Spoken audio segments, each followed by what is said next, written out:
Hola golafres, soc l'Albert. Avui m'he atrevit a fer una coca de Sant Joan. És la primera vegada que la faig i he consultat diverses receptes per veure quina em semblava més interessant. I m'he animat, i la veritat és que m'ha sortit molt bona. Pel meu gust una miqueta torradeta per sobre, però bé, la propera vegada la posarem una miqueta més avall en el forn i quedarà perfecta. Creu-me, si jo ho puc fer, tu també ho pots fer. Anem a veure com es fa?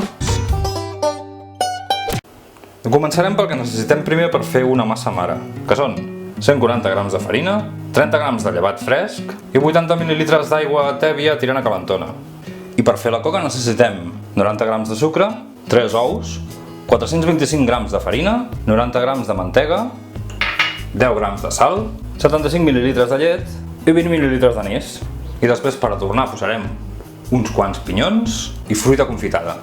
Aquí veieu que he comprat una miqueta de taronja confitada, cireres vermelles, cireres verdes i carbassa confitada, que sempre havia pensat que era meló, però és carbassa. Així que començarem fent aquesta massa mare posant els 140 grams de farina, el llevat, així una miqueta trencat a trossets, i l'aigua tèbia, tirant a calentona. Tirant a calentona perquè així ens ajudarà a que el llevat fermenti millor i pugi més. I ho remenarem tot. Bé, potser que ho xafem primer.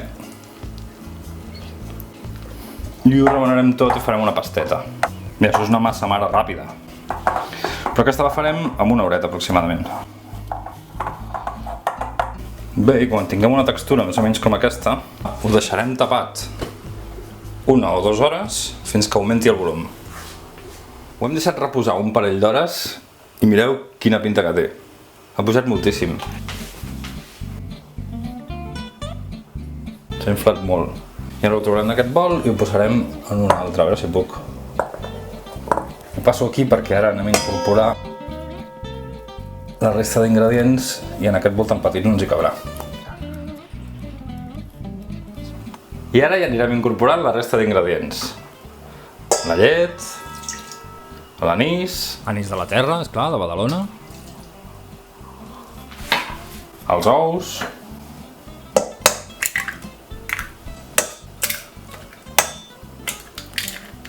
el sucre i la sal. I ho remenarem una mica.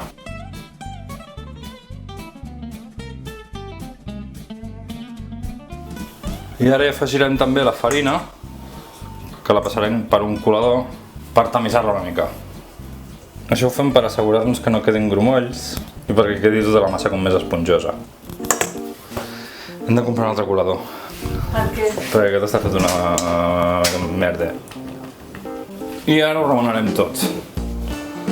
I farem una pasteta, ho amassarem una mica. I quan ho tinguem tot barrejat, ho tornem a tapar i ho deixem un quart d'hora més. Ara quan hem tingut 15 o 20 minuts, veieu que ha pujat una miqueta més, força més, està molt inflat. Ara hi posarem farina a sobre del marbre i ja passarem a treballar aquesta massa en el marbre.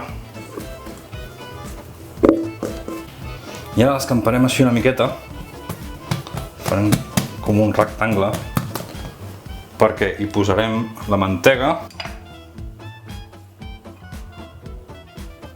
que està tova, i la incorporarem a la massa.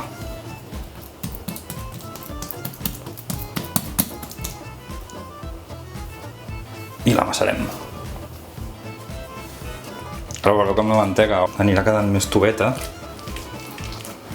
i el que farem serà anar amassant per anar-la incorporant i que vagi agafant una textura més elàstica. Mirarem d'anar fent aquest moviment. Recollim la massa, li donem un quart de volta i plaf! Bé, no sé si ho faig molt bé, però així és com diuen que s'ha de fer.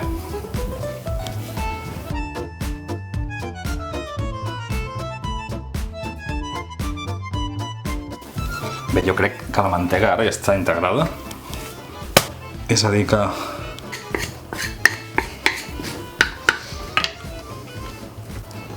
mirarem de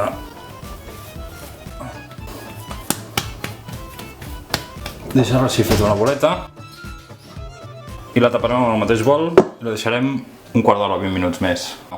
En teoria, ara que ja ha passat una estona, això hauria d'estar...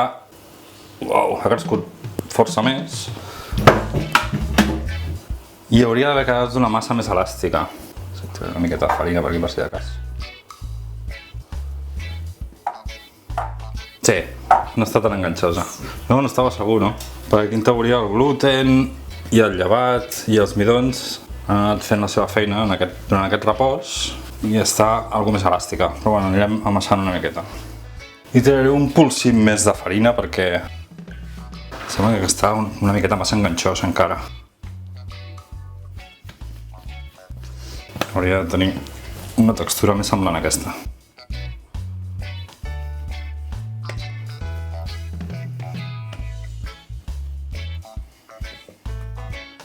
Bueno, i ara que ho tenim més o menys així,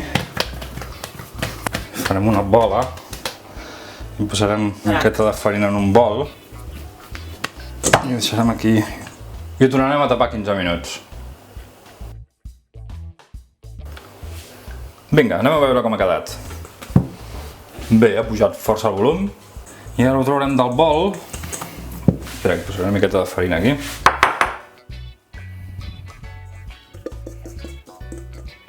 Molt bé. Veus que bé? I ara hi farem una bola i ho deixarem aquí 5 minutets i mentrestant anirem a preparar la fruita confitada. Perquè tallarem les taronges en meitats i les cireres també les tallarem en meitats. Aquesta de pinyol. Mira. I ara ja ve una de les parts més xules. Hi posarem una miqueta de farina sobre el marbre i agafarem la bola, que encara s'haurà inflat una miqueta més, i amb el rodillo... Rodillo no, Albert. D'això en català se'n diu corró. Li donarem forma de coca. Si ho fem amb les mans, potser no perdrà tant aire.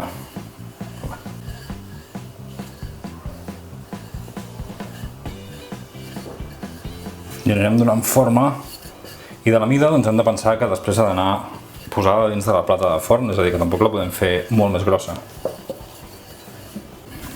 I ara que la tenim més o menys així, l'enrotllarem sobre si mateixa i la passarem a la placa de forn.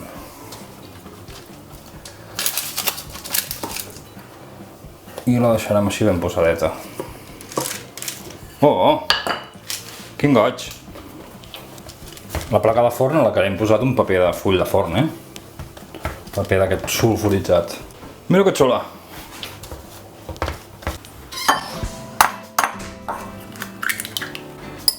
Batrem un ou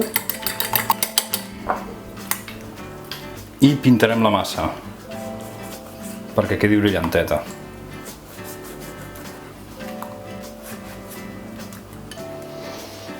I ara amb més o menys gràcia hi anirem posant la fruita confitada per sobre. Dic més o menys gràcia, no sé, tota la que tingueu. I tampoc és que en tingui massa, ja ho sabeu. Una miqueta per aquí, un trosset per allà... Oita! Que xulo! I ara la taparem amb un drap net i la deixarem tapada ben bé un parell d'hores perquè fermenti i pugi. Ja veureu que xulo que quedarà. L'hem tingut reposant 2 hores i mira com ha quedat. Ha pujat moltíssim. Ja està així tota infladeta i tota tubeta.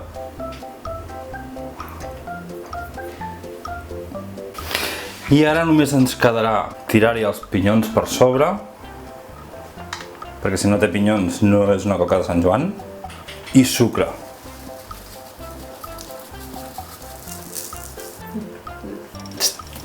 No toquis. Mentrestant haurem tingut el forn escalfat per dalt i per baix a 250 graus i quan posem la coca al forn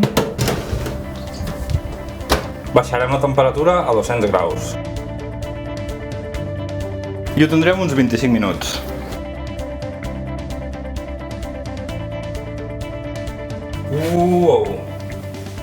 M'ha quedat una mica de torradeta per sobre, però té una pinta espectacular.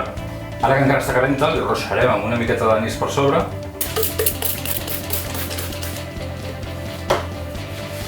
Tachan!